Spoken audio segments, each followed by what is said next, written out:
Je dois poursuivre mon blog sur l'homophobie parce que je continue à correspondre avec le jeune garçon. Comment il s'appelle, Carlick? Il s'appelle Vin Tono, en tout cas. Je vais mettre son nom sur ma description. Comme ça, vous pourrez lui écrire. Tu sais, je sais plus quoi il dire. D'un, après qu'il m'ait suggéré de me faire soigner et sinon de me suicider. J'ai quand même pris le temps d'y répondre, crème, puis de poser des questions. Pourquoi tu penses comme ça? Puis là, son message aujourd'hui, c'est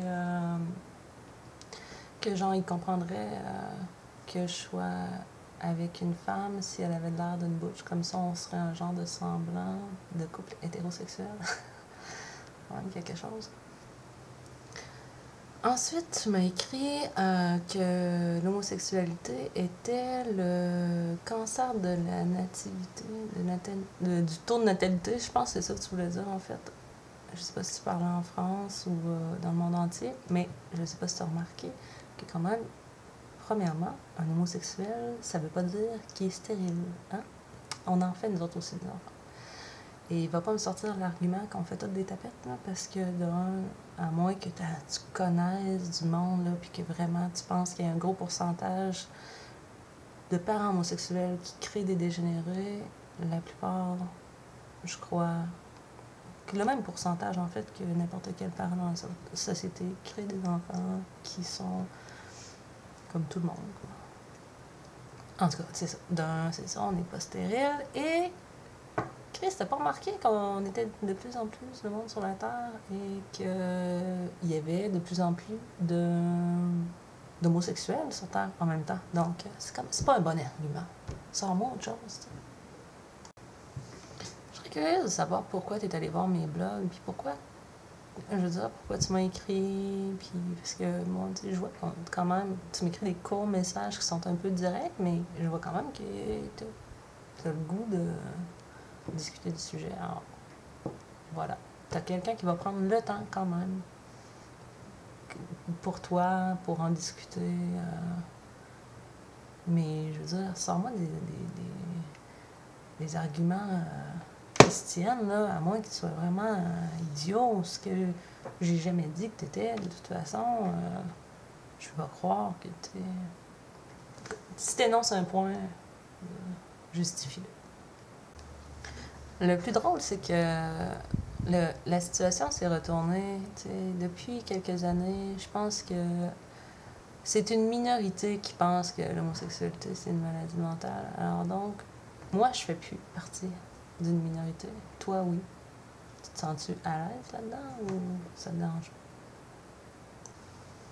T'es sérieux, si tu t'as 31 ans, t'es français, tu viens de Limoges, qu'est-ce qu'un gars de 31 ans, tu sais, mon âge, tu pourrais être mon frère, hein?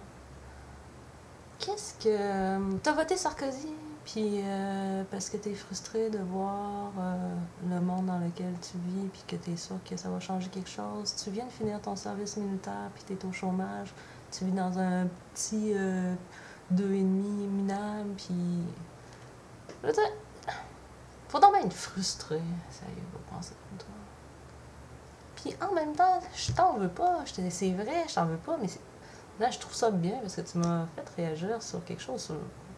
Nous, ici, en tout cas au Québec, on n'y pense quasiment plus jamais à ça, l'homosexualité. Je veux dire, je compte pas le nombre de gays qui sont partout, en politique, à TV. Puis, tu sais, même les petites grand-mères, ils s'en calissent.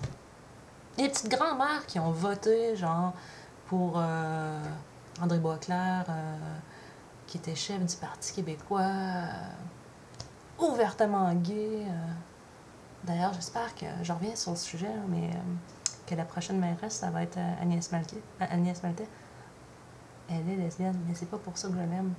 C'est que, je sais pas, elle a fait longtemps partie du milieu culturel, puis en tout cas, c'est une femme intelligente, je l'aime. Je suis tannée de parler de politique municipale, on change de sujet, on retourne dans l'homophobie. Mon grand, il va falloir que tu sois plus intelligent que ça. Tu m'as pas prouvé que tu avais raison Argumente, dis pourquoi ça te dérange. Ça me dérange pas, tu vois, je prends le temps pour toi. Tu dois être content quand même. Bon, faut que j'y aille, là, fait que c'est ça. Envoie-moi une vidéo au pire ou continue à m'écrire. Et je suggère d'ailleurs à tout le monde, si vous voulez, lui écrire aussi. Pas méchamment, par exemple, je veux pas la faire vulgaire, je suis assez tannée de ça.